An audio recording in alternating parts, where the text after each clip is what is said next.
I'm Colin. I'm Ryan. Today we are going to be doing an episode on The 2003 series Clone Wars by Genndy Tartakovsky. All right, Ryan. So today I rewatched pretty much all of the 2002 or 2003 to 2003, yeah. to 2005 I believe so, yeah. Clone 3 Wars, seasons. and they brought back so many good memories just like from when I was a kid watching them. It probably didn't take too long to watch either, right? No, I think it was about 2.5 hours, like in total. Yeah. I think things that I really want to touch on were, I know it's an Emmy award-winning series, Yep. the animation.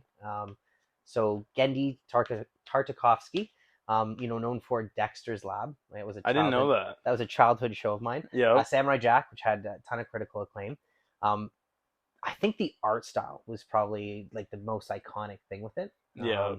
I really enjoy the character development of some of like the background characters we kind of see in the other movies that don't really get a lot of screen time, but what we see of them in this really kind of builds the lore. Yeah. The story itself, I feel that in some ways this is the like superior Clone Wars series. That this was what I wanted as a kid, and give me more of this. Like, this is Star Wars. So yeah, I think we'll kind of touch on that, and then maybe we can break down some of the episodes and go from there. So this came out as essentially an in-between series after Attack of the Clones, Yep. and before we had known about Revenge of the Sith. Yeah. So we didn't even know the title at this point. This was the fabled Clone Wars. So they had talked about this in episode 4. Yeah. Luke asks Obi-Wan, so you fought in the Clone Wars. And we hadn't known anything to this point. What were the Clone Wars? Yeah. And obviously episode 2, Attack of the Clones, we got the reveal of the clone army. And we get this battle on Geonosis where, these Jedi strike force and these, clone army, essentially start what we know as the Clone Wars, which is just crazy. Yeah. But it didn't really, we've talked about this in the reviews, it didn't really go into depth with the war. Like, we got that one battle and that was it. This is the original Clone War, or the... So that was Attack of the Clones. So that was Yes. we got that one battle in the movie and that was it. So then we had this, which, so I had watched an interview that Genndy Tartakovsky had, and essentially he was given control of this series by George Lucas, who had some direction. But I think they originally wanted 1-minute episodes, which is crazy. Like, that's not a lot to do in a minute.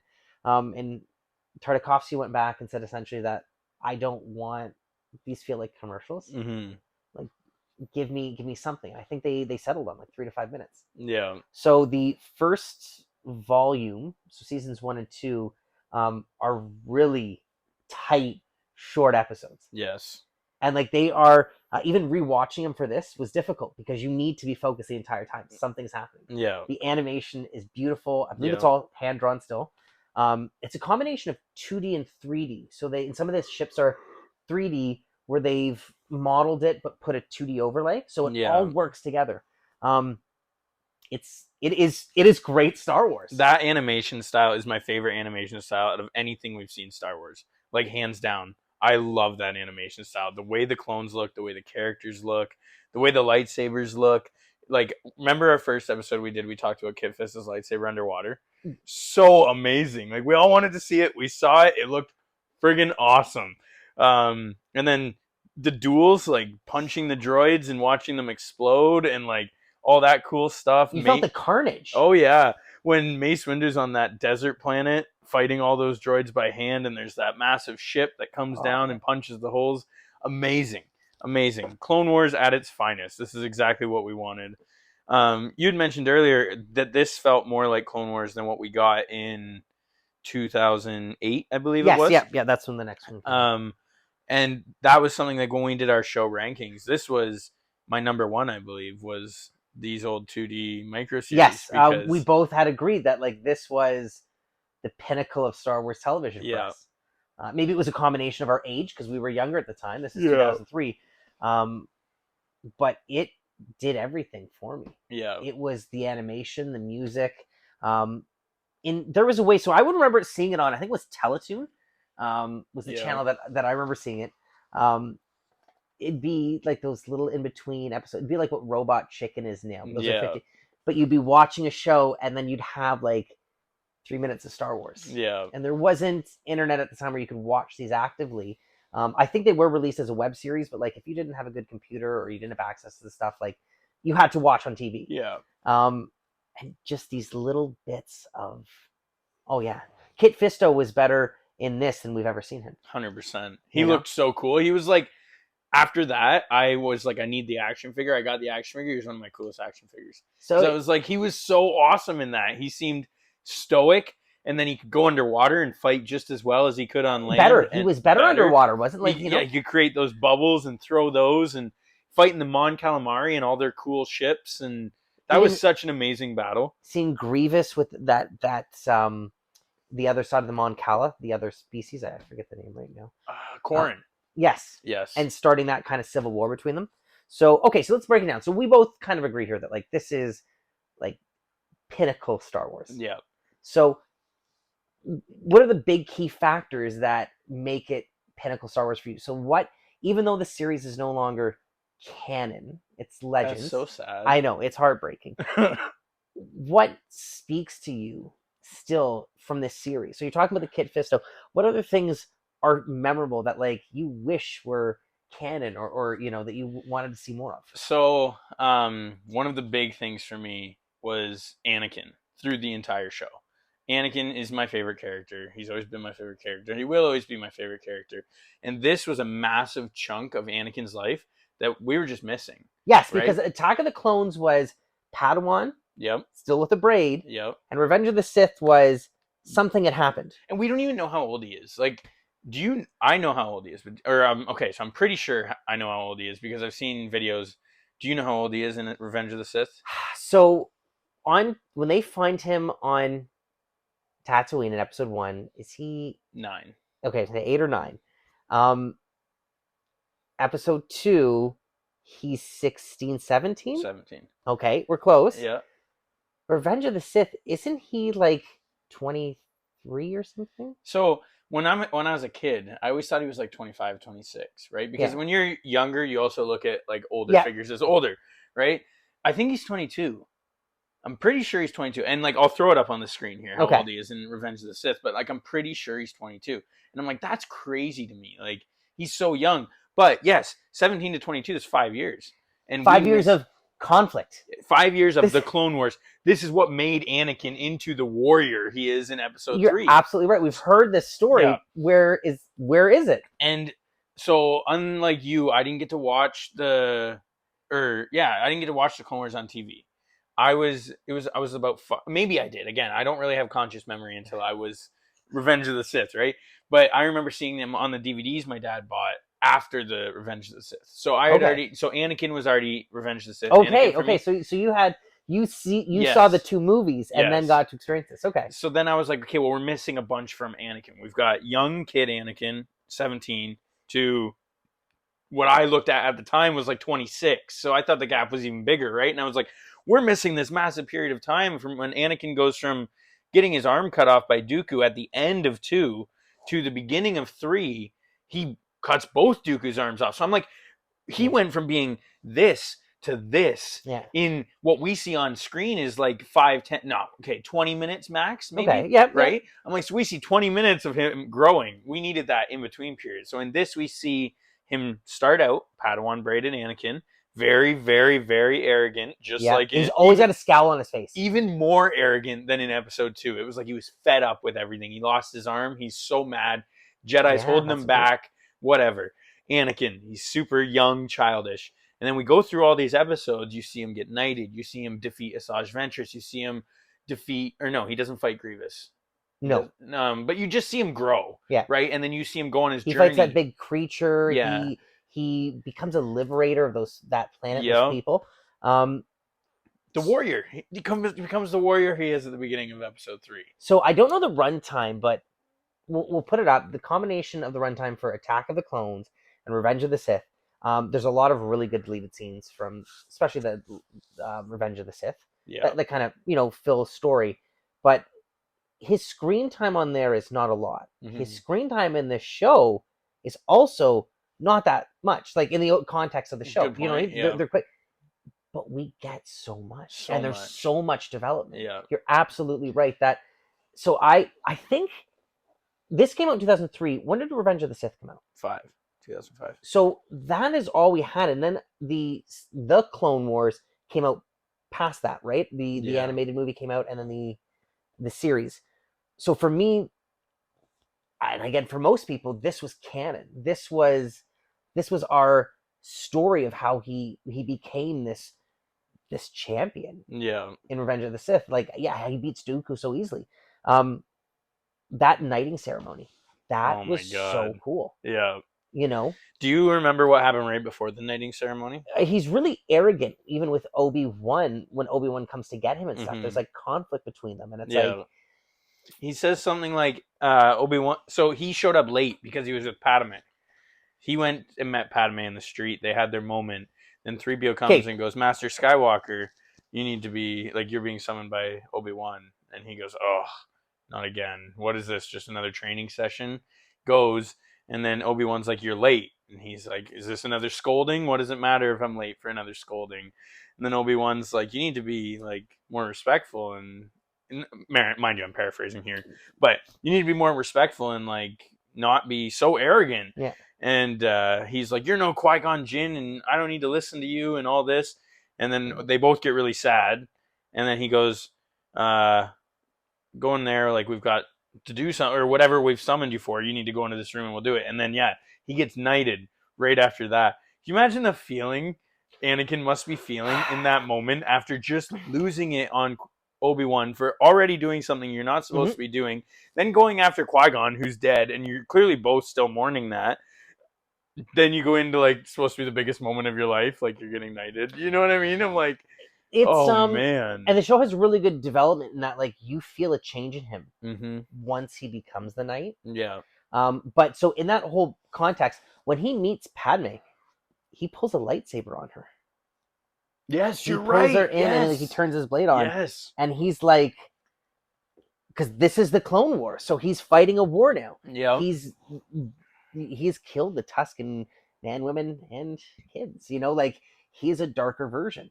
So he's willing to do anything. So he almost kills, like, the love of his life. Yeah. And, like, that's foreshadowing. Man. And the way that it happens, like, yeah, you feel that he's like this cannon. He's this on the edge, unstable almost. And like he is, I'm not bashing him at all, but he is almost unlikable in the series. Like he is like more of the complaining. He does a good portrayal of episode 2 Anakin. Yeah. And he has to become, he goes from episode 2 Anakin into episode 3 Anakin, where we just see episode 2 and episode 3 Anakin, like, you know, Hayden Christensen, who's amazing. Those are two very different, you know. Yeah. Yeah, for sure. So this act, and funny enough, I think this voice actor is probably one of the weaker in the series, or if not, I think like the weakest, because he didn't come back to do the Anakin role later. So the Obi-Wan did, the Mace Windu character did, or voice actor did. I think there was a few other characters. The Anakin didn't come back. And interesting. Yeah, I some of the yelling and like the stuff, like it didn't sound like him. You know, it was a little off. But I thought the majority of the cast was good, and this was well acted. And that, yeah, like he was reckless. You felt the the relief and the tension with Obi-Wan, and then he becomes this, and he kind of, some of this energy like leaves, some of this negativity, and like you can see, like, okay, he's going to become this real strong warrior, this this unburdened Jedi. He gets a lot of play in that Asajj Ventress, the being the victor of the people, the revelation of like the foreshadowing of Darth Vader. It's almost like better than like some what other movies have done. Yeah. Like definitely. It's really fun to watch. I love it. I've watched it so many times. Like I said, it was on DVD for me. So it was, instead of like episodes, it was movie 1 and movie 2. And movie 1 ends with a Ventress dying. The movie 2 starts off with Grievous. Yeah. So it's like, they make great movies, even though they're like meant to be little viewed skits. Like, when put together, they make a movie. Yeah. And I think that's super cool too.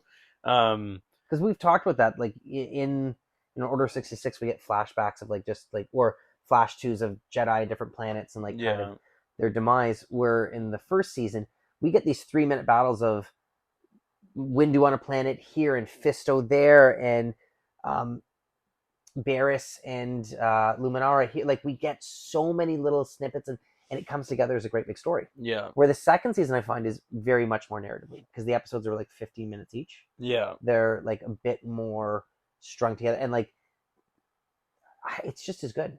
Oh yeah, definitely. You know. So it's funny. Earlier you said you didn't like Anakin's voice actor. I don't really love Anakin's voice actor in Clone Wars 2008 version. Okay. Like I would take this guy over that guy. Interesting. But I don't think anyone could have done it. Like it had to be Hayden. Yeah. Like for me, it had to be Hayden. You know, it's like I would prefer the guy that did the voice acting for Thrawn in the audiobooks than who we have now as Thrawn.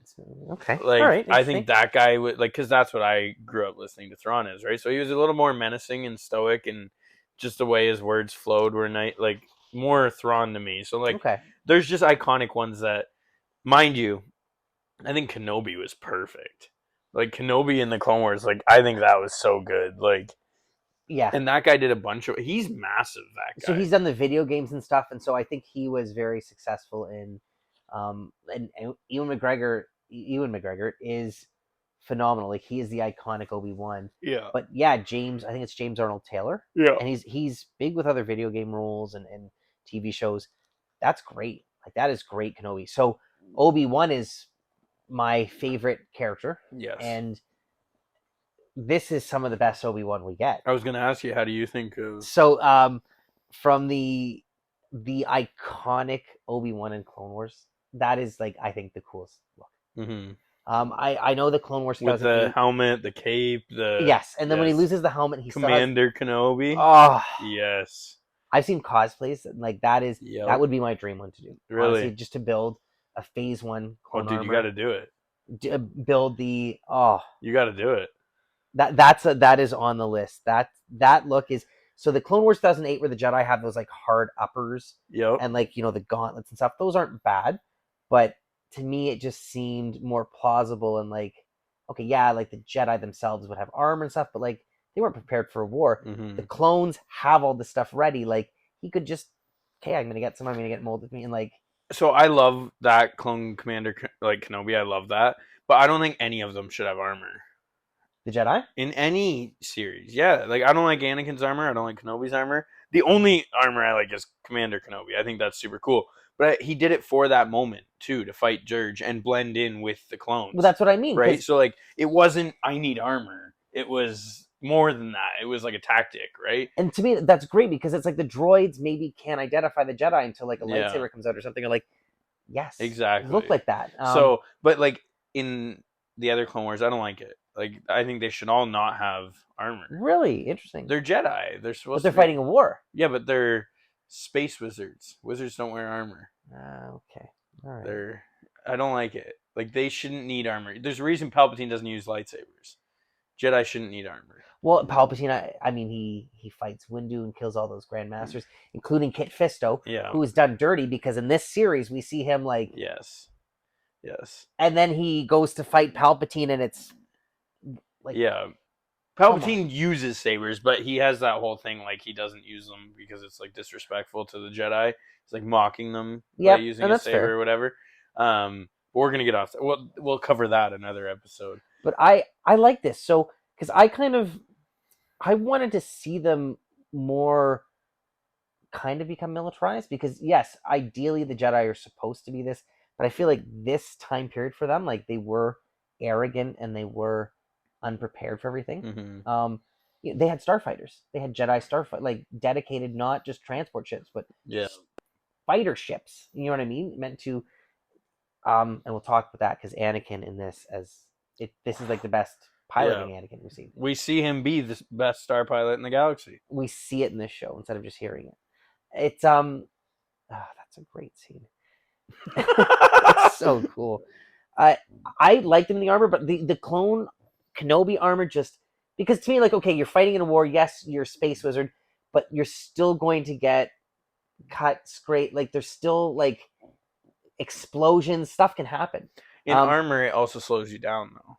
Yep, and right? that's Like fair. you can't move as fast. You can't do some of the things you could do without armor on, which is another reason why I don't think they should have armor. Like it's Agreed, because restricting. you get the good Anakin Asajj fight where they're like essentially like getting beaten down, like Yeah. clothing, like At the end, neither of them have anything on. yes. So I will give it that, but I think like in the context of like, man, if you're charging, if I was a Jedi, like I could deflect a bolt, but I was charging into a wall, like, okay, throw on some armor. Like, what's the worst that can happen? You know, there's We know the armor communications with the doesn't troops. do anything, though. In theory, it should. It should, but we see those bolts go right through. It's I liked Kenobi in that armor. Because we don't see anyone else though. Is that right? Because the Jedi No. for the rest of the series are all just no. We see Mace Windu in I think Volume 1. He's wearing, I guess, what would become the Clone Wars armor. Really? And he's got like tattered robes when he's hand fighting the droids. I think he has armor, and then in the later versions, in Volume 2, he has his robes, I believe, when he's flying around the city on the back of the controlling it with his hand. Instead of using the Force, he's like a horse. Yeah. So I love the Kenobi armor. I love the portrayal of Kenobi. The dynamic between him and Anakin was really fun. You know, like Anakin's like grubby and eating live insects and stuff, and Obi-Wan's like, "What are you doing?" You know what I mean? Like he is this kind of like posh Jedi and like trying to fun. Like Anakin's like, "Oh, whatever, it's war. I'm eating bugs." And Anakin's was a slave in his like prime right now. He's loving it. We're eating bugs, sleeping out in the rain, and we're going to go in the sewer and blow this place up. I feel like you make a great point. Like, Anakin was enjoying the war. Like, it gave him something to do, and that, like, thank you. Yeah. It's, I think Obi-Wan is, like, the reluctant hero, and Anakin is, like, Anakin was enjoying showing off, because he's a show-off, and he could show off in the war, right? Yeah. Like, he was clearly demonstrating how good of a pilot he was, how great of a fighter he was. He's Obi-Wan, his biggest feats in the show. Exactly. When Obi-Wan's like, you need to land on the planet right now, and he goes, "Nah, Master, I'm gonna chase this starfighter. They've got the Force." And he's like, "Now, get back here!" And he shuts his thing off and goes and kills Asajj Ventress. I'm like, man, that's intense. That's Anakin, and like, that's him in his prime, you know? Like he goes against everything he's being told and does. And then comes back, and Kenobi's like, "What the hell?" And he's like, "Yeah, but I took out a Sith, so."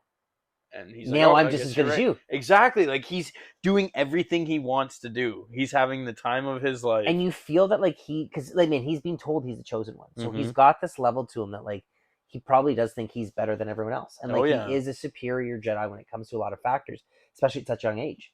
So, I mean, the space battle scene where he, you know, has all the guns fire and, like, there's nothing there. And, like, he draws all the enemy craft. Big thing about this series, and, like, it goes throughout the whole episodes, ground, space, the scale is amazing. So in that Anakin scene where he comes over, like, it's a swarm of ships. Yeah. When we see the droids surround the Jedi, it's a swarm.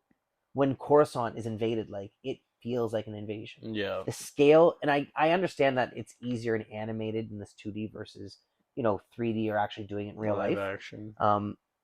But even in the Clone Wars, the 2008 series, the scale to me is like, there's a few moments where you see like the walkers, the juggernauts, and they're cool, but like this was just walls of guys. And that's the way I felt like the Clone Wars should have started, where it was like, yeah, we're throwing. I know we get later that like it's so many units, and like people argue how many units does that mean? Like how many troops and Republic soldiers were there? And but I like to think that like the first few battles were like these World War I, where like it was just millions of just waves of these, and like I love the scene where Captain Fordo, I think his name is Fordo, the Red Trooper, we see him in Phase 1 Red, the original arcs. Yes, the Advanced Recon Commandos. Yeah, where he's fighting like waves of droids coming at him, and he's like calling for reinforcement, and his blaster's running out, and like he goes to a second one, and they're just mowing down so many droids that like you feel like this is a trained like soldier, like this is It's like zombies level 100 on Kino Der Yeah, Toten, and absolutely. you're the last one alive. Just going through everything. You're getting wall guns that you don't even want. Yep. I felt like the scale of this, like the battles were really intense, really, really well done. Like this was the Clone Wars. It was just this massive, like, force on force. First time we saw all those different ships and new stuff like that. The spacecraft were amazing. Yep. The painted faces on all the ships. And... Yes, that iconic. So that is one of the coolest group. I think it was called the Munilist 10. So those 10 clone troopers that went in on that special mission. Yeah. And then you see them rescue the Jedi later, and they've got the painted. Yep. And that lad is the pep talk at the beginning where they're like, "You're the best of the best." Yeah. And this is why we've chosen you. And like, oh, it's just so cool. And it's so well done in such little time too. Like, there's very little dialogue in the whole series itself. Good point. So much is portrayed. So yeah, in that instance, we see like they're like, "You're the best of the best," and these clone troopers, like the way they're loading their weapons, they're getting it like, loading. You're like, okay, they're good, but then you physically see it. Like the ship gets shot down and crashes. That's a really cool scene of the ship getting through and the one droid and it lands. So cool with the feet patting as he goes up the stairs, and then the lock on and the way they all get out of the ship, all these like, and they're doing like the hand commands and stuff, and you're like, okay, like this feels like a trained unit. And like the one moment that I really loved is like when he tells like the two guys to go out and pull cover. And then that guy goes out with an imaging device and he locates all the... And then the trooper with the guy comes up behind him. And it's so well done in that, like, 5-minute episode, whatever it is. Better than anything we got in the movies. Because the only thing we got in the movies was the Geonosis, like, which was kind of cool. But then, like, we saw Anakin and Obi-Wan in that Latin. Like, that was it. Mm-hmm. And then in Attack of the Clone... Revenge of the Sith, what did we really get? Like, we got some stuff on... it was all at the end during Order 66 for Clone Wars stuff. There was when Obi-Wan fights Grievous on that planet. Like we get a little bit of the clone but even that's like kind of at the end. Yeah, or I guess from the middle to the end. But we don't even get like that much of it. And like in that scale on the movie, it did feel fake. Like there's no clones there. There's no like, I don't know. Like give me people, shoot it better. Like in this animated thing that is supposed to be animated, like. That the 10 of them fighting against all those droids. It was magical. The tactics, everything, like this was so cool. These look like competent soldiers, like like special commandos. And then do you remember their objective? So they had to go in to take out an artillery cannon, wasn't it? Yes. Or, like, because the city was getting demolished. Yeah. So then that led into the character that not many people know about, but we do, Dirge. So Dirge's canon now from a comic book, isn't he? But he's kind of got a different backstory, I think. Maybe. We'll have to look into it. But this was This was one of the coolest characters I think ever designed ever. So even that whole battle leading up to where like the Republic has all like the heavy artillery cannons and then the rows of stuff and then the droids. They're almost like swoop bikes. Yes, the IG units on swoop bikes. Yeah. Yes. And the way they overwhelm the Republic, and so we've just seen Republic commandos and how advanced they are, and like we're watching the army get destroyed and stuff, and then this is the reveal of Obi-Wan commander. Yeah, like the coolest look. They're in that thing with I think it's the Muns. Yes, and they're like planning it, and they're seeing the attack, and what they're gonna do, and then Dirge busts in and just starts destroying the place. Then the clones come in to fight Dirge, and and then he escapes and goes and does the whole run through all their cannons and just rips them apart.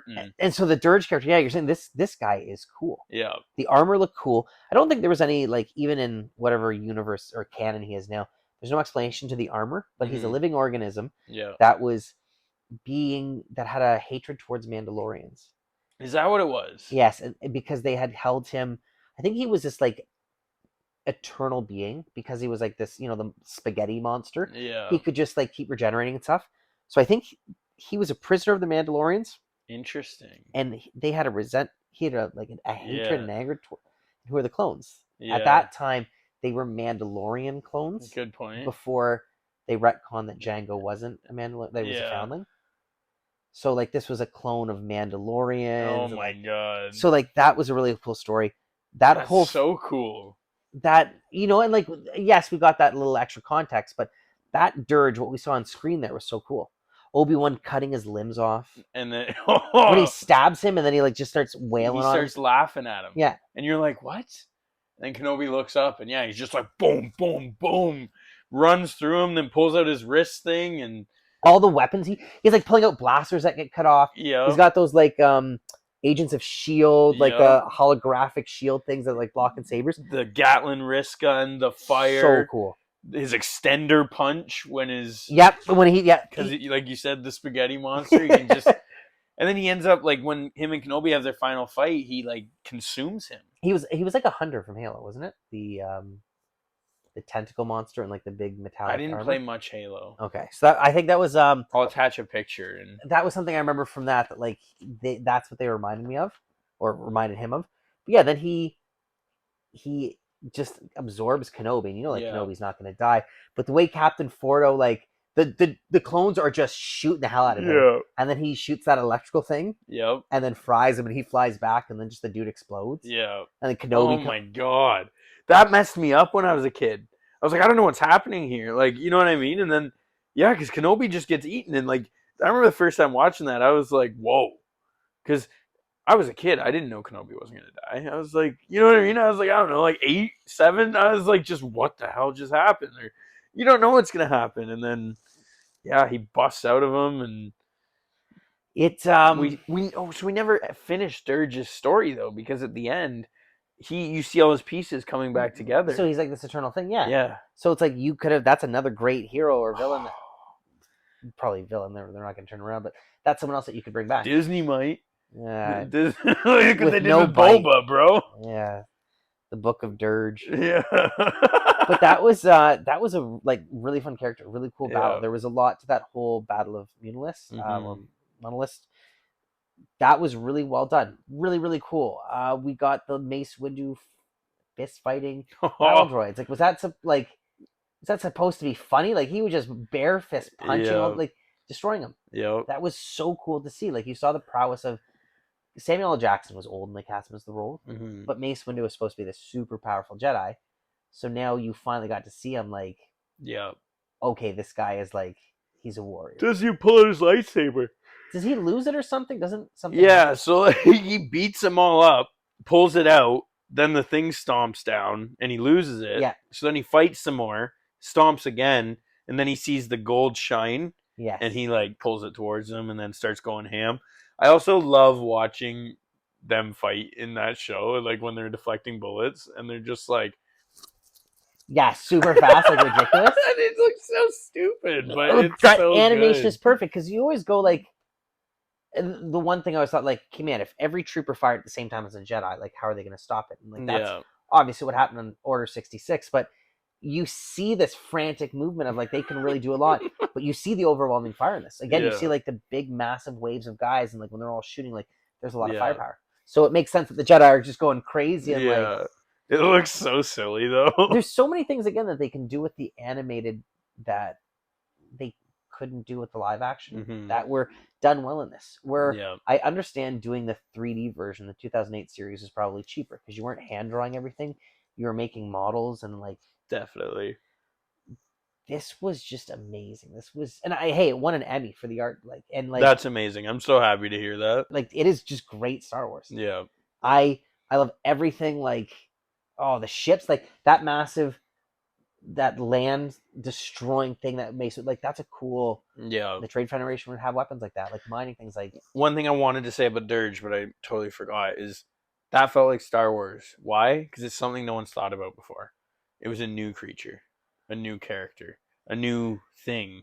Yeah, that ship that's just pounding holes into the ground and devastating planets. It's a new thing. Like, there were so many new cool things in this that felt very Star Wars. Seeing a lightsaber underwater. We always wondered. Yeah. He did. Yeah. It was amazing.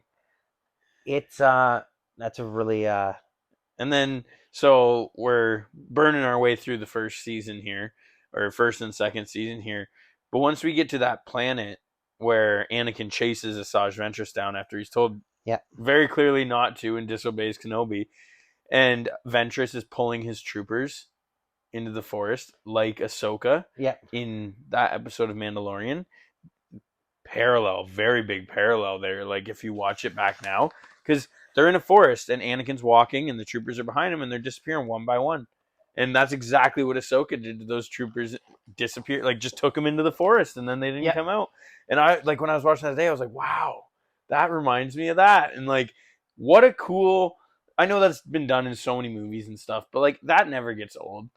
And yeah, and you like to see them like, hey, like they did it well in Ahsoka. yeah, but like the fact that this isn't Legends anymore, like why? Like make this part of the. And you, oh, yeah, definitely. But they're building up so much suspense. Like, who is this and how powerful is she? And look, she's just ripping through these guys like they're nothing. Anakin can't find her, and then they're battling the trees, like as they're jumping through the trees and cutting down the branches and throwing them at each other. And it's they're using all their skills. Everything. Yeah. And they were both kind of very evenly matched at this point. Anakin's still very arrogant, doesn't really know what he's doing. Yep.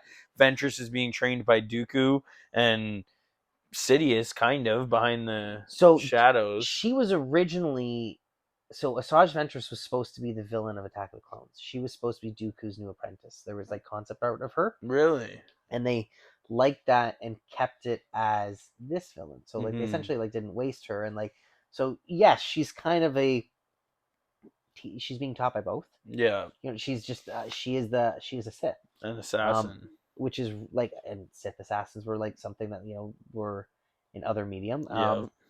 It was really cool. Yeah. Really well done. But they did tie it up where like, hey, she died. Yeah. Where I feel some of the legend stuff with her, there's some cool stuff, but like she did go on for quite a bit.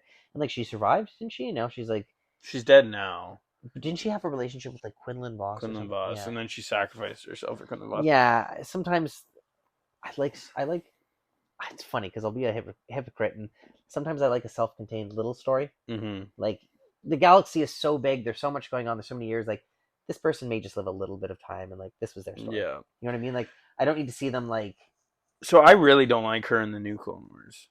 I think she was just terrible. Like the character's terrible. She seems whiny. She doesn't seem like she has any power. Like she's just annoying. She's a burden almost. Feels a lot of Jedi. But in it, I guess. But like she in this, she felt so much more like a great character and had a good character arc. Her introduction, power. She took out that whole arena of champions like that in front of Dooku, and what an amazing scene that was too. And then to see her rip through the clones and hold up her own against Anakin for the time that she did, and like that was exactly what I wanted out of Asajj Ventress. Her little fight with Dooku, like everything was perfect, and she was bred by the Emperor to do exactly what she did, and she should have died there on that planet. Yeah, like she was made to test Anakin, and if Anakin dies to this girl, well then she's not the one I need. Yeah, and she didn't. Anakin passed, and like it was. That was so perfect. And then at the end, or then after, in the new Clone Wars, she just doesn't feel like the same character at all. Like, and I know she's not meant to be, but she doesn't hold the same impact she did in the old Clone Wars, for me at least. Like, she doesn't seem as menacing. She doesn't seem as powerful. She doesn't seem she has any purpose. She seems like she's just kind of there half the time. Like, see, and it's funny because sometimes I get really excited. Like, hey, the more Star Wars, the better. And there's some really neat aspects of the 2008 series, like some really neat things, and that I really enjoy. And hey, Ahsoka's from that, and we all love Ahsoka. But the 2003, this series does so much in such a small amount of time. We get so much development. We get so much development with Asajj Ventress in this little story, and like you said, she serves a purpose of what she's doing. Her little story leads to pushing our hero Anakin to his next level. Yeah. And then we physically see that growth. After he defeats her, like Obi-Wan, who had defeated Maul, and like the first Jedi to, you know, beat a Sith in 1,000 years, like now he's certain he's the chosen one. You know what I mean? And well now he can said. now he can like back it up. Yeah. You know, if any of the other Jedi say something to him, like So think about good now, point. He's killed Asajj Ventress. If this was still canon at the time, because it went, you know, Attack of the Clones, this, Revenge of the Sith, he killed Asajj Ventress. Then he kills Count Dooku. Yep. But he's not a master? You don't grant me the... Oh, yeah. And then you're just going to hold me back, and you all act like you're better than me, yet you tell me I'm supposed to be the best. And But, like, here I am. Like, I got to him about how many do you guys have? Yeah. You know, like that to me, like again, there's great development. I think the thing, like this is, if I had someone who hadn't watched like any of the extended Star Wars, this would be the thing I would make them watch. Good point. Very good This point. is the show that I would just be like, this is fun. It fills every gap you need. Yeah. Every gap you need in 2.5 hours. It's beautifully animated. Yep. Music's fantastic. Voice acting is good to great to fantastic. Mm-hmm. You know, the story, yeah, you could say the first season is a little frantic. It is like kind of jumping, but that's fun, seeing all the stories. And the second, but it does come back all like together. Absolutely. At the end, which is because it is all over the place, but then it does all make sense at the end. The animation's intense, but it's meant to be intense because it's intense action. Mm-hmm. You know, okay, so we talked about this at the beginning. Big thing for me, the clone troopers. Mm-hmm. The clone troopers in this are leaps and bounds better than the clone troopers in the Clone Wars. Yeah. And I know there's so much more characterization to those ones, and we meet some great clones, but it's one guy doing a voice. Like, watching that show is one guy doing a voice of 10 people in a room having a conversation. Yeah. You know, like, I can't handle it. It does get a little mind-numbing for sure. And to me, like, I understand that they wanted to give the clones, like, unique personalities, and I remember the show, and there's reasons for that, but I didn't need that much of them. Mm-hmm. They were just cannon fodder. Mm-hmm. They were just clones. But Dave's whole thing was he wanted to make them not cannon fodder. And he wanted to make everyone have a personality. So there's more realism in the Clone Wars 2008. So we'll say the Clone Wars versus Clone Wars. I hate the name change. But 2008 series versus 2003, I didn't need more from the clones in that capacity. Mm-hmm. Like Captain Fordo from this series is so cool. Yeah. Everything we see of him is amazing. And we see him in Phase 1 and Phase 2, like, super cool character.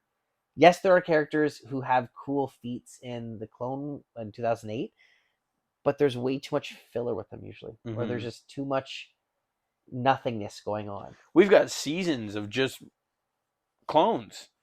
Like, what's the one, Squad 99, I think it is. There's like 4 episodes just on them training. Like, and that Clone Force 99, right? Clone Force 99, that's it. And then the older guy, there's like a whole episode on him, and yeah, there's a lot of filler. We get the stuff with like when Boba infiltrates as like a young. Here's a good way to put it. I feel like Clone Wars was meant for Star Wars fans. The Clone Wars was meant for a kids' television show. Yeah, I think that's a great way to say it. Like, because we have those episodes on this old clone that no one gives a damn about, cleaning the factory and his feelings. But then in the old Clone Wars, we've got IG-88 or IG units storming a city on speeder bikes with spears. Like, they're not the same. They're not even on the same par. Like, and like, I get that they were like, it was toy commercials too. I wanted everything that I saw. Yep. Everything. The big walkers with the laser cannons, the bikes, all of it. Yeah. All of it. One of my favorite action figures, and it's the most used, I promise you that, is Anakin shirtless with ripped pants, his boots, and his golden hand. And then the tattoos. Yeah, the blue, yeah. Like, that's one of my favorite action figures because it's so iconic. Like, it's such a cool look for Anakin. It's so different, right? Like, and when you're a kid, you're like, this is the coolest thing ever. And then his hand would come off to the broken one. Okay, so that I was just going to say, that is a super cool element. Yeah. Where in the show, the hand comes off and he's using the Force, but he's using like the Phantom Limb. Like he's just using the stub to punch out. And dude. And he crushes that. You remember that, right? He lifts up with the Force, and you see it in his face. He's like Technodrome, yeah. And right? He's like, his eyes are as sharp as they can be because it's this 2D animation. They put as much hate. He is hate at this moment. And yeah, no arm. It's all busted off. And that guy gets lifted up in the air. All those dog guy creatures are watching, and he just explodes his neck. Like, all the tubes go flying out. It becomes this thin, and his head comes up. Like, where's that in the new Clone Wars? Man, after blowing the ground up and sending people flying and ripping the door off the ship and sending all those guys flying, like, he's just terrorizing the people that did these creatures wrong. You know what we need a fan edit of? We need someone to get the Hayden Christensen, like from the Ahsoka series, but the upper half to be like the tattooed with Oh like my the gold, like god, yes. you know how we saw we in Ahsoka we saw Anakin in like the 2008 series armor. Yeah, Yeah, I want to see him in that'd be 2003. I know so it's not cool. canon anymore, but like That'd be so cool. you know what I mean? Like, Broken arm and everything, like oh, yeah. so that So remember when I said we should have gone through all those different windows and viewed different times in the past? How this would have been perfect because you could have done those multiple timeline things and just sent us into that little thing for 2 minutes and hit all of the Clone Wars fans like us because there's more of us out there. The old original Clone Wars fans, you would have hit them so hard in the feels, like man. and it would have been like to me, my big thing with this not being canon, there was no need to decanonize this. 100%. You could have made because the Clone Wars 2008 doesn't like would fit into this. Yeah. This is literally right after Geonosis. Yeah. Like it's mullet Obi-Wan, braid Anakin. Like it's right after that, right up until the battle on Coruscant. Mess up in season 7. That's when it would mess up. But they did season 7 after the fact. Oh yeah, definitely, you know what I mean? Definitely. So you could have season 7 could have been different. Yeah. Or there could have been some different stuff post, but it should have been the building blocks. So it should have been like this is the story, and then okay, we can like get in depth with these clones or whatever. Yeah.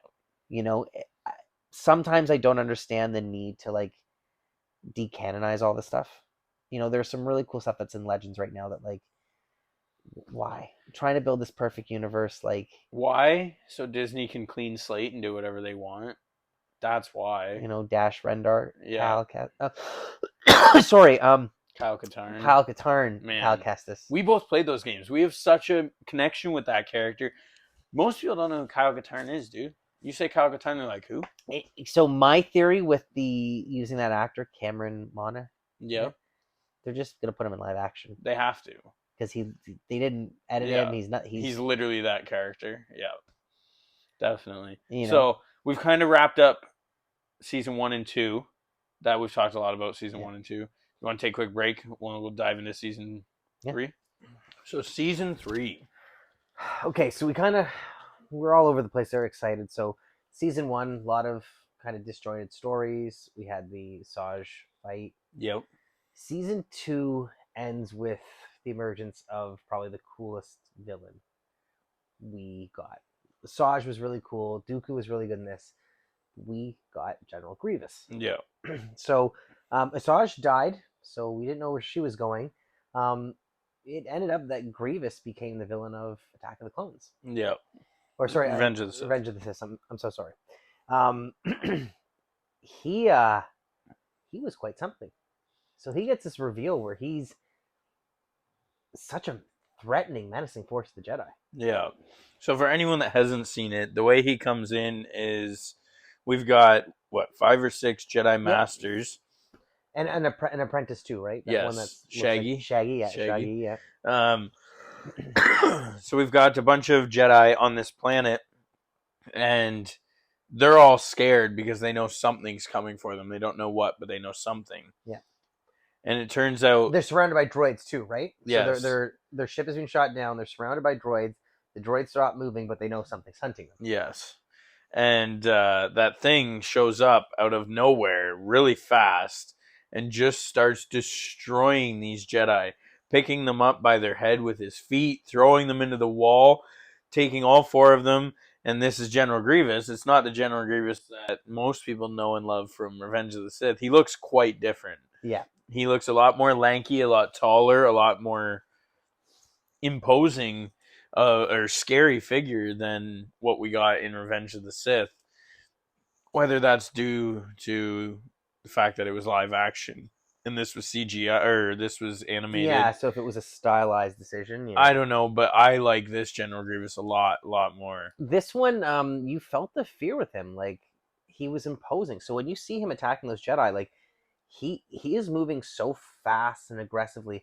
I think they said the canon was the Jedi weren't able to use the Force on him because he was so intimidating and overwhelming that they weren't able to focus. That's interesting. So they weren't able to like, and the reason that Mace Windu was able to do what he does later at the end is because he kind of rides that kind of dark side line. Yeah. So the fear doesn't kind of just makes it stronger. Yeah. Yeah. So when we see him taking on, so these are Jedi Masters that we've seen on the Council. So in the live action, we've seen them, and now we see them doing something. So Ki-Adi-Mundi, Aayla Secura, Shakti. Those are the big ones that we see. Yeah. And we kind of like see their prowess. But yeah, Grievous just destroys all of them. Yeah. We see the multiple lightsabers. The animation style leads to the very frantic and like frenzied combat, but he destroys everyone. Yeah. So then season 3 starts with this great cliffhanger, where we see the clone troopers from the start of season 1. Yeah. Unilist 10, Captain Fordo and his like arcs. They're gearing up and loading up, and they go to rescue these surrounded Jedi. Yeah. And we see we come into Ki-Adi-Mundi still fighting Grievous, and he's like the only one left. Yeah, it's really cool, and like they show up just in time. And again, another thing with these clone troopers, like Ki-Adi-Mundi loses his lightsaber. He's about to be struck down, and like Grievous sees the clones and has to back off because like they're overwhelming firepower. Like they all have a different gun. We've got one guy that's got a Gatling gun, one guy that's got like 4 cannons on a chest piece. We've got the 2 DC-17s. We've got the E11. Like everybody's got a different gun, and it's neat. Again, it's stylized and it's different, but it looks so cool. Oh yeah. It really does like a really neat job of like portraying like these troops are unique enough. Well, that one has that blaster, and that one like I can tell. Like I don't need them hand painted helmets. And, like each one have a name and you know, for sure. I wanted that these were just nameless clones. Like that was the point of the Clone Wars. And then watching Grievous run from blaster fire. Yeah, and he starts slaughtering them too. Like, so you need the Force to dodge blaster fire, and even then you need to be damn good with it. Yeah. Grievous is just outrunning him. Yeah. Like they can't keep up with how fast he's moving. So we talked about this in the past, where like it shows like his physical prowess is like as a droid, as a whatever he was. He does have some bioorganic stuff. He's so powerful that you need the Force to just like be on par with him in his abilities, and that's why he's so strong. So in this series, man, do they do him like well? Oh yeah, definitely. Like we see every instance of him. So we see this end of season 2 with him, start season 3 with him, and then we get to another element later in season 3. So there's the Anakin becoming a knight, and then we get the big Coruscant invasion, and that's when we see Grievous again, and he kind of gets a rematch against Shakti, and a few other Jedi, and then we see him against the Magna Guards too. Yeah, absolutely real neat introduction, and then we see the last fight is between him and Mace Windu, who Mace has had his own kind of story up to this point, and it ends with Mace Windu crushing Grievous. Yes, he crushes his chest, and he gives him this wheeze, and he like. That's what we saw in episode 3. We saw this kind of limping droid that almost sounded like asthmatic, like beaten. So he's got a cough. Yeah. And you're like, why does this droid have a cough? And if you didn't watch this, you didn't know. So for me, like I was lucky enough that like I got to see Grievous on this, and then when I saw him on screen, it's like, hey, this is really cool. And he's not really doing much because like, okay, he was close to death. If you hadn't seen this and you just watched that, it's like, who's this asthmatic android that we're all afraid of? Yeah. You know what I mean? Like, well, even now, I don't think they have a moment that fixes that now that this is Legends. No, because in the 2008 series, he's asthmatic from the beginning, isn't he? Like they don't have that. And I know that there's stories about him in the race he was and the war that he fought. He's scarred, and you could show us this. But you're gonna tell me that he's scarred, but then they put him in a they make him a robot, and they're not gonna fix any of his bad things. Like, he's gonna be perfect, and this did a good job at showing you why he's not perfect, and they ruined that. He's a ruthless, killing machine. He's a warlord, a droid created just to kill Jedi. Yeah, and we see some of him training with Grievous, and with Grievous training with Dooku. And I mean, that makes sense to why he's so good against Jedi, because Dooku was, and he's one of the best. And he's teaching him, this is how you overcome all these techniques and all these moves. And so what you lack in the Force and you cannot have, I will teach you in just knowledge and your strength. Yeah. In episode 3, we get the iconic, like, fight against Obi-Wan. That's got some good stuff. But Yeah. in this hour-long season 2, oh my god. Like, Well, we and can't like stress, like, this is 2 hours of Star Wars you need to watch. 100%, definitely. Although in episode 3, like his fight against Kenobi, like wasn't that great.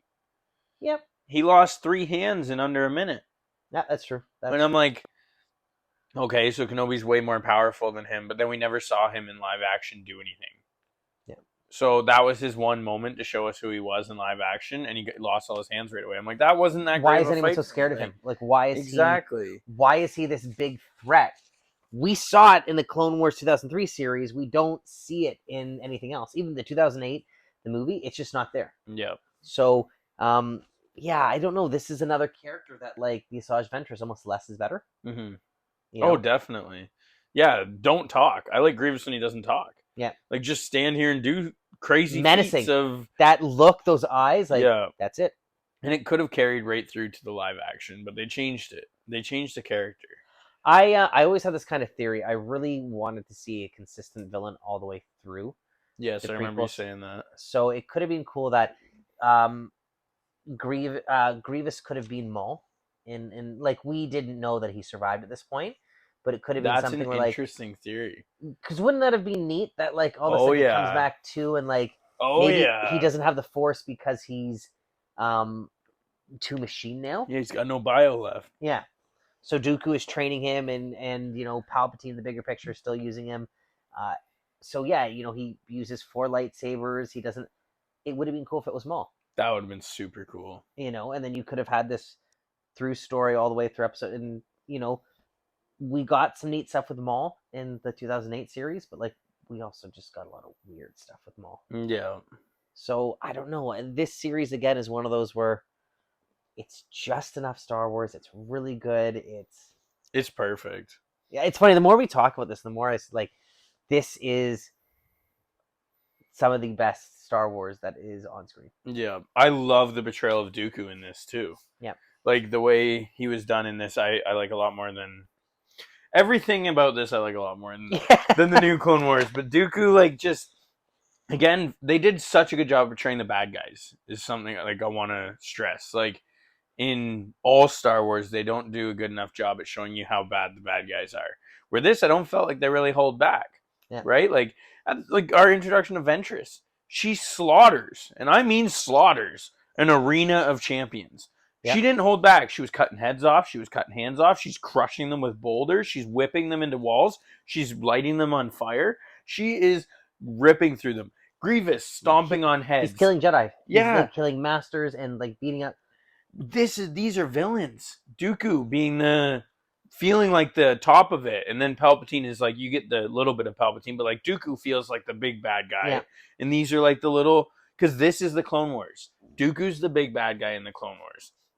Ventress and Grievous are his minions. Yeah. The Separatist army are his little bots, his pawns, if you will. Right? I'm like, this is the Clone Wars. Like, we've talked about this before. Wouldn't it have been cool? And I know at the time you didn't know, but some people did.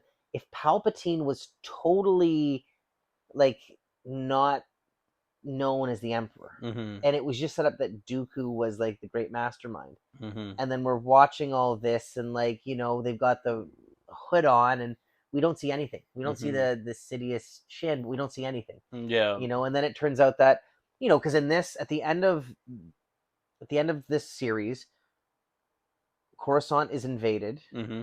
Palpatine is taken, and it kind of comes to fruition that, like, he has been the mastermind of all this. Yeah. But it would have been cool if that was, like, the big reveal. Yeah. Like, no, the person that we just kidnapped, like, he was. Instead of knowing that he was going into it and he was setting this all up, and it was like, no, it was Dooku. Oh my God, it was someone else. Yeah. So that would have been a cool element. So yeah, but what we did get, these villains were fantastic. Mm-hmm. These were 3 really good villains in just a 2-hour kind of span. Yeah. There was better Dooku in this even than, like, Attack of the Clones.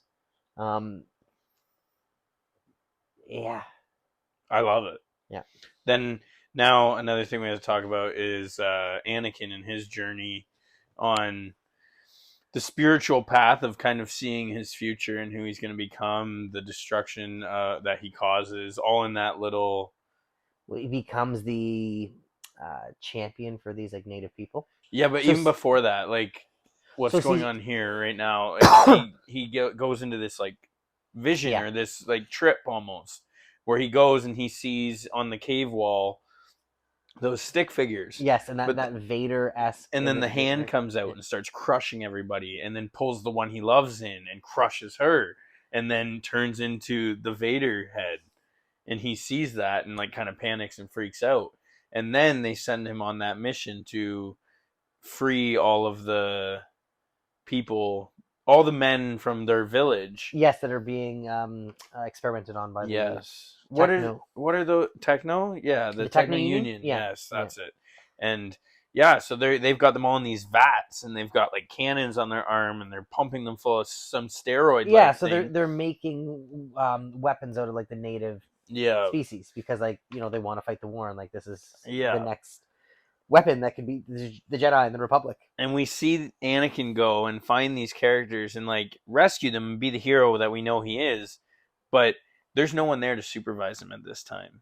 So Yeah. he kind of does it on his own, and this is probably his first mission since he got knighted, going alone, right? Because he gets knighted at the beginning of the season, which is something we haven't seen, and his character does evolve. We see him in very quick spurts, like Like a rescue montage, rescue other masters. So now that he's doing this is his first big undertaking, and yeah, it's And he gets there, and like you mentioned earlier, he doesn't fail. Anakin just wins upon wins upon wins upon wins, and once again he wins again. But then he has no one to be like, Anakin, stop. So he goes, no, check your privilege. exactly. He's like we mentioned earlier, he's choking people and busting their throats open and throwing them and using the Force to demolish them like a Sith would, like the other Sith we saw in this. Yep. In this series, like very similar way of combat in Anakin when he doesn't have supervision, versus when he has supervision, he's fighting with Kenobi. It again, there's so much evolution to the character that like what we get in 2 hours is better than the movies of this loose cannon, this almost all powerful being that is very much walking the line of like, okay, maybe he, okay, like it's a very fine line. But like you said, that being your toy, like it was iconic. It was very cool. Like we saw him become the Anakin Skywalker that then becomes, the Darth Vader, the great Jedi Knight. Like this was him. I love how they end this series too, because Palpatine gets taken by Grievous. Yep. Another great fight. Amazing. Shaak Ti gets run away by the Magna Guards. Yep. The other two Jedi are just gone at this point. I think Grievous ripped through him, didn't he? In that hallway. So there was the Ithorian one? The Ithorian, yeah. And he's doing his thing and he's ripping the hallway up, but Grievous is just walking down the hallway. So I think Grievous gets those Jedi, takes Palpatine, this ends, and then 3 starts with them going to rescue Palpatine from Grievous's ship. So it ends on the downer. Like, we love it. Like, that's a thing that every Star Wars fan loves, Like, it's like the big thing that made Empire so big, one of the big things.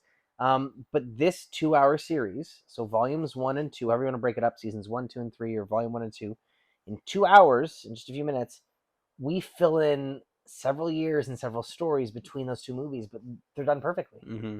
They're done right from, it flows from Attack of the Clones into, we see the transition to Phase 2 armor, to older Anakin Obi-Wan, to, the battle over Coruscant, to literally the movie starts with the battle over Coruscant.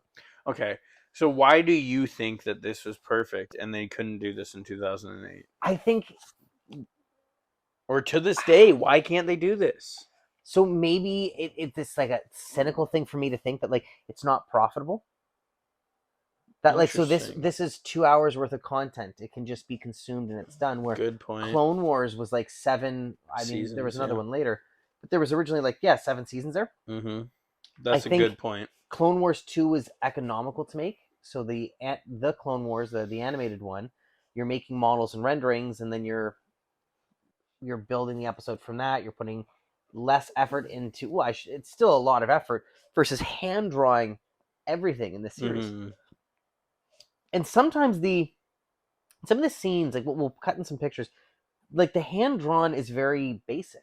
Like when Yeah, those the LAAT lands with the troops in them, and like they're just very little, but it just works perfectly. it's When you see perfect. Anakin and Obi-Wan in like the smoke, like Mm-hmm.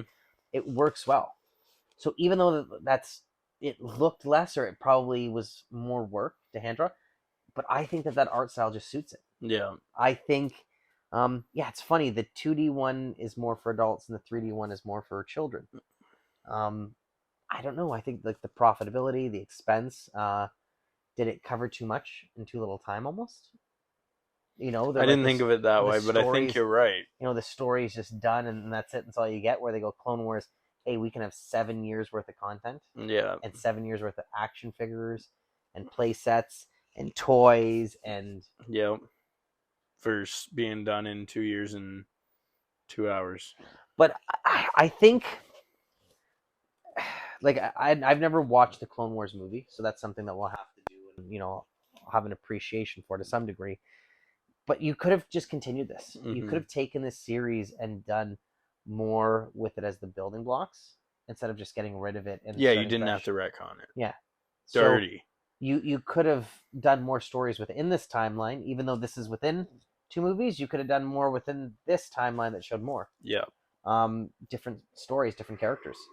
A big one this too we talked about is like there's a lot of minor characters from the movies that got bigger roles in this. We got to learn their names. Some of the Mm-hmm. Jedi Council. We got to see their actions. We got to see like their feats, Yeah. like what made them who they are. Mace Windu beating up battle droids and flying through a city on a droid and crushing. Like you get to see that he is like, yeah, he's the leader of the Jedi Council this time. Yeah. Like yeah, he can beat Palpatine. You know, Palpatine does not want to take on a one-on-one fight. Like Yeah. he's probably not going to win that one. You Which know. blows my mind. Like, I hate that. I don't like that. I think Palpatine should be the most powerful. See, so there's one thing that I kind of I'm on the fence with here. In episode 2, I don't like how acrobatic Yoda is. And Yoda has some feats in this even that like he's really, you know, shows you his prowess like a lightsaber. I almost feel that like the older Jedi get, like the wiser they should become and like the stronger it's like stronger in the force. So like they're less likely to use a lightsaber Yeah. because okay, I don't need to engage this guy with a lightsaber. I'm a Jedi master who's been this way for years. I'm gonna do something else. I'm gonna use the Mm-hmm. Force to knock this. I've been in this situation. I had the experience. Like I don't need to. Yeah. You know what I mean? Supposed to adapt more of the wizard side than the warrior side. Yeah. Like the lightsaber is something you teach the Padawans to defend themselves and like all this. Later, yeah, you should be able to stop a blaster bolt. Yeah. You should be able to create a bolt. You know what I mean? Like instead Yeah. of I could do without some of the crazy combat. So yeah, Palpatine, I could take that. Like he could physically be beaten by Mace Windu because maybe Mace was more of Mm-hmm. but Palpatine should have been.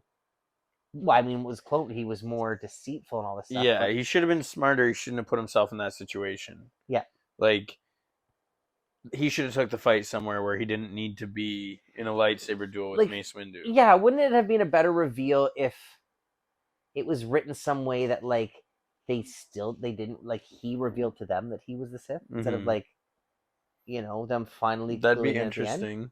Instead of he's the Sith. It's like he does something and backstabs and he kills. He has to do something deceitful and like literally backstab Mace Windu with a lightsaber and be like, hey, Yeah. he's dead. Kill him with his own saber as they're taking him to jail or Or something. something. You know what I mean? Like he's just in a discussion with him. He has a moment alone, puts his guard down, and he kills him. Yeah. And it's like something really dark and deceitful, and you're like, ooh, that's a dirty technique. And it's like, well, yeah, he's a Sith. Yeah. You know what I mean? That's what we should have seen. That's what definitely. Yeah. Imagine this. Okay, so they're taking him back, and Palpatine and Mace are talking, and Palpatine gets one of the other Jedi's sabers or something and launches it into Mace's chest, kills the rest of the Jedi, frees himself, hijacks the ship. Like, how much cooler would that have been? There's so much you could have done. I mean, you could have done it where like, yeah, he goes in like all meek and pat, like so people like so maybe even the other Jedi Council members on the council on that ship are like, I don't know, like, is this really, you know what I mean? And he could have like even played up like the Jedi's blindness and then turn the Jedi on each other. You know what I mean? Like something Yeah. within that. He could have been, without physically attacking him, he could have done so much more. Mm-hmm. Like mentally, something. And because the fight we get is not a good fight. We've seen the behind the scenes of what the fight could be, but you can't have it with like a 70-year-old actor and a 60-year. Like you just can't have that level of. Mm-hmm. So yeah, it should have been something. Well, they could have like used stunt doubles. So they did on the hallway fight scene where it's him and Mace. There is a CGI. Yeah, you it's recognize it's pretty bad. But there's a lot of ways around that. I mean, I know in Last Jedi, Luke and Leia have the blast helmets on, and like it's kind of Mm-hmm. they have cloaks. Yeah. Put the cloak over your head. Yeah. You know what I mean? There's better ways to do it. It's Anyways, yeah, I think the way everything was done in this was just so magical and so beautiful, and every piece of Star Wars content that's made from here on out should look at content like this and realize why, like, recognize the fans really liked this, and we need to bring some aspects of this back. It sold toys. It got us excited for the movie, because it was direct content. A lot of stuff we get now is open-ended, is open and ambiguous, and what's going to happen next. Like in this series, we saw Asajj Ventress, she dies. We see Grievous, he gets crushed, but then it leads into the movie. We get some good resolutions where, we talked about Asajj Ventress is like alive after the later Clone Wars. Yeah, she dies in a book that nobody read. That's what I mean. Not even a comic book, like just some random book about Quinlan Vos. Not even like, yeah. So sometimes, and again, because I've said this and I sound like a hypocrite, sometimes I love all the Star Wars, and sometimes I don't need too much. Like it's too much. It's too much filler. Too much. They're Marvel. They're doing what Marvel is doing. They're making that Heir to the Empire, whatever it's going to be. Avengers cross up, right? Yeah, exactly. It's going to be. You need to watch Ant-Man to understand what's going to happen in Endgame. Like we talked about this in our Ahsoka review. If you had never seen anything past the 9 movies that were out, and you sat down to watch Ahsoka, would you know anything? Nothing. You wouldn't even know who Ahsoka is. You wouldn't know any of these characters. Yeah. You eventually would learn that she's Anakin's, but then you'd be like, when did Anakin have a Padawan? Yep. And I don't approve of that. You'd be what we were in 2008. Like, no. So I, I'm still going to make you watch it. We'll have our duel on that one. But Andor is one of those series where it's just, here's the story. Mm-hmm. It's very self-contained. Like, it's just, here it is. Yeah. And yeah, we know he dies, but like, the Empire feels overwhelming. It's done well. Mm-hmm. This is done well. I feel like there's the Kenobi. We said this Kenobi series should have been a movie. Yeah, should have been a short 2-hour movie. Yeah, why it's short 2 hour? But like, it didn't need to be. It should have been direct. This is it. Yeah, streamline. Cut off all the filler. Yeah, and I think they're realizing that. We want good stories. I hope so. The first season of Mandalorian really pulled a lot of attention back because they were just short stories. You could just watch it. This show, 2003 Clone Wars, you can just watch. Yeah. You could put on for someone and like it's just hot and good anime. It's 2 hours of like, yeah, that's good. Mm-hmm. That's like good Star Wars, yeah. Yeah. It's gonna start going into Kenobi again there, but that'll be for another day. Yeah. Stay tuned for that Kenobi episode. Okay, so Colin, my final thoughts here. I can't stop singing the praise of the series. Mm-hmm. It does everything right, Star Wars, for me. The creatures, the characters, the settings, the combat, the story, entertaining. Yep. I feel like it did Obi-Wan Kenobi quite well. So we saw him post episode 2, we see him pre episode 3. He's done well. Yeah. I even like the interactions where he's in his armor, sleeping in the trench, and he's uncomfortable. Like, he's not a soldier. Yeah. He's a peacekeeper. He's a Jedi. He's. I like what you said earlier. He's that posh Jedi. Yeah, he absolutely is. I don't want to eat the bugs. Yeah. I want to go home. This is not where I, this is not where I'm comfortable. And that's where I see it, where Anakin was raised as this like warrior Jedi in a time of war, and he was brought up during the Clone Wars and age. Obi-Wan was raised during a very peaceful, calm time. Yep. So he's a different type of Jedi. Yep. So I enjoyed seeing him in the armor. I Mhm. enjoyed seeing him in direct combat. I enjoyed seeing his kind of snarky attitude, his relationship with Anakin. You know, it was really well done. So I enjoyed that. You know, that maybe more so than how he was portrayed in all the 2008 stuff. Yep. I enjoy Clone Wars 2003. I can't stress it enough. This is absolutely up there as some of the best that has ever been to, you know, and it's funny that it was made for, you know, originally an advertisement for toys. That's insane. You know, make a 1 minute long commercial. No, let's make a 3 to 5 minute long show. And isn't it weird though that the stuff that's not made to be that high budget production always turns out to be the best? And like George Lucas's original Episode 4, like he was like, yeah, I got an idea and like super low budget compared to some of the other movies in Hollywood, and wow, what a way to change the world. You know, like you're absolutely right. I think when you know, I've said this about some of the other projects, when a director gets to see something through and there's a vision created from start to end, you know, the team that did this show is phenomenal. They had a great track record. You know, the cartoons before it were great. They knew going into this, they had, you know, control over the story. So, hey, we've got a great animation team. We've got all these great assets. We've got a great building block. We can only go up from here. Yep. And you can tell that like they took pride in this. Yep. You know, like they made changes that have since become canon in other aspects. Yep, for sure. They've introduced things into this that have stuck with us, you know, through the rest of Star Wars. So I highly recommend people check this out. I 100%. Really like. So you can find these little clips on YouTube, or you can go on Disney Plus, and it's separated into Volume 1 and 2. Yep. We both recommend that anybody watching this podcast, if you have not seen this, go watch it. If you've already seen it, go rewatch it, because it's absolutely worth it. You can't rewatch it enough times. You're always going to see something different that's cool. Yeah. Like, amazing Star Wars. And I know we're missing so much, and people are going to, you know, talk to us out there about what about this and that. There's always something that is just for you in these Star Wars moments. You know, the Kit Fisto with the underwater, the Anakin with the toy, the Obi-Wan with the, you know, there's something. The ships. It's just great, great material. Yoda on Ilum, also an amazing little episode or whatever it was. Like, that was so cool. Seeing the lightsaber crystals and those droids blowing up the temple, and amazing. Yeah, I love this show. No, it's a great content. So, yeah, maybe we'll take a look sometime at the 2008 series and kind of compare it, you know, to this and on its own merit, for sure, and kind of base it off of that. But yeah, I highly recommend if you can only watch one extended universe, this is it. Yeah, or even if you're doing a chronological watch, if you're doing, for sure, this should be right in between episodes 2 and 3. Yeah, this fills all the gaps. This is all you need to know. Yeah, it's a great little story, and definitely not recommended enough. Well, hit that subscribe button, and we'll see you next time.